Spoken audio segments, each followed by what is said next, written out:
Hart fans, hello. Welcome to the 2025 Hart Women's Bowling Media Day. I'm your host, Hart correspondent Stephen Davis, and right now we're excited to chat with William Penn University head coach Kirsten Foster and Caitlin Radliff. Coach Caitlin, how are things in Oskaloosa today?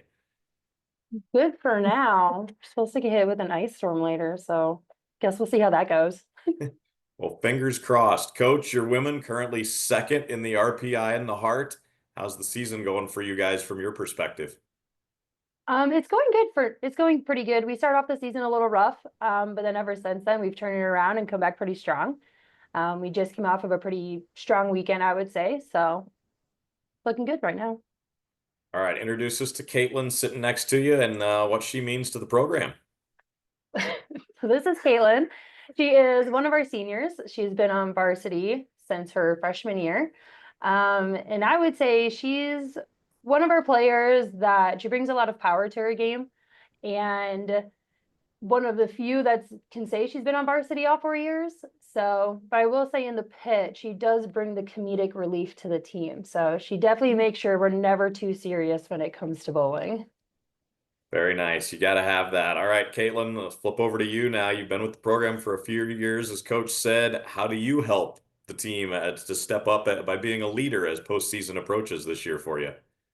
Um, I've never really had that chance to really step in and be a leader. So trying to, I don't know, involve myself more in motivating the team and just reminding them to enjoy the moment while we're moving on in the postseason and taking it like one step at a time.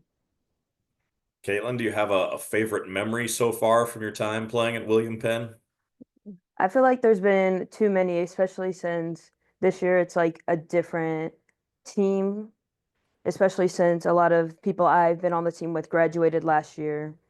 So I'm gonna say I feel like I've enjoyed a lot of my moments here. I can't think of one specifically right now.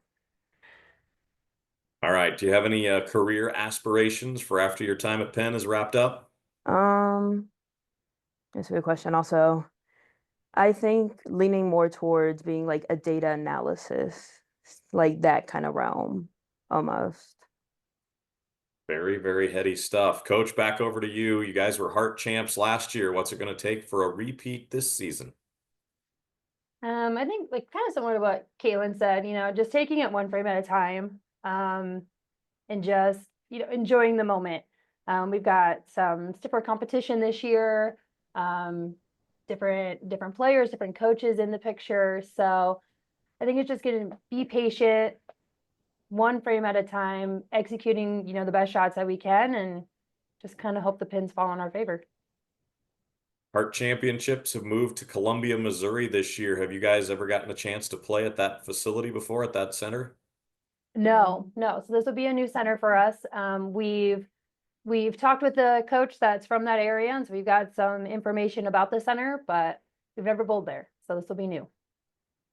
Coach, your husband Cameron is the men's bowling coach there at William Penn. How cool is it for you guys that you both get to coach not only at the same school, but at programs that you guys played for as well? Yeah, well, I'm glad we get along. Otherwise, it would make it really awkward, but we get along most days. So it makes it fun. We're able to bounce ideas off each other for practice and different things that the teams can work on. Because even though we all practice at the same time, the strengths and weaknesses are different between the two teams. So we feed off each other that way. I think our biggest challenge is learning not to bring it home because there's other things to talk about than just bowling. So Sometimes at least. at least some days. Coach, how are you guys working to help grow the sport and increase awareness for collegiate bowling around the area? I think one thing that Cameron mentioned is that like our home center is also the home center to three different high school teams. So, trying to help there as much as we can. But also just trying to help at least make the college side a little bit better. Trying to help with different like rule reforms, making amendments and stuff like that. So trying to make it more appealing to get more kids into college bowling, which will hopefully grow the sport in later generations as well. All right, Caitlin, back to you. We know there's a lot of fun that goes on during these matches, during the tournaments. You guys working on any new chants? Anything you're working up new for the Hart tournament that we might hear? No, I think we're just keeping everything the same. Don't want to go get a little too crazy. Yeah. Do you guys have a favorite one that you like to do right now? Oh man. So, I don't think so. I feel like I don't know. It might be Lucy's. Lucy's? Yeah. Mm. So one of our girls has a strike cheer that's I don't know how to dance, but I know how to strike, and she always does some weird dance move Mm. on the approach. So Okay, maybe that I feel like one. that could be a Yeah. favorite because everyone's always like, do this dance move, do this dance move. I feel like it Mm. could be that one. Yeah, a You little guys, guinea pig. yeah, you guys do like the stick cheer. You guys like Oh, yell. we do like that You one. guys like Yeah. yelling at each other. So Yeah. those are probably our two favorites. All right. Caitlin, I asked Coach this question already, but what's it going to take for you guys to make a run at the conference championship and come out on top again? I think just staying mentally strong, enjoying the moment, and then in practice, not like thinking of it as a tournament instead of just practice to where we can goof around and work on our spares and I don't know, just come together and because I think we can do it. So Caitlin, Coach, great stuff. Best of luck to you guys this year. Thank you. thank you.